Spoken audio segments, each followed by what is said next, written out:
So, ayan Are you okay? Are you okay? May ubo pa ikaw, sipon. Magkuha tayo oregano.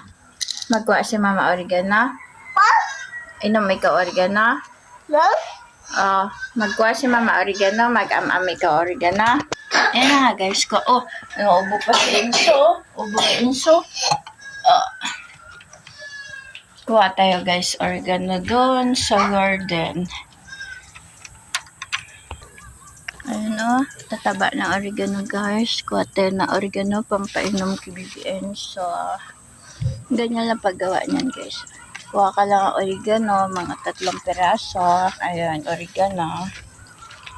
Ayan. Tapos, hugasan lang. Tapos, lagyan ng mainit na tubig. So, naugasan ko na tong oregano guys. Lagyan lang ng mainit na tubig. Ayan, ganyan lang siya guys. Ito nga, mula nga ng baby pa si Inson nung newborn pa siya, nagiinom na talaga siya oregano guys. Ano po. Hiyang po siya sa oregano guys. So, ibabad lang siya ng ilang minuto. Tapos, pigain lang siya at painom sa mga baby na may ubo at sipon. Effective naman siya guys. So, mainit pa. Naluto na siya guys. Init. Tapos, pag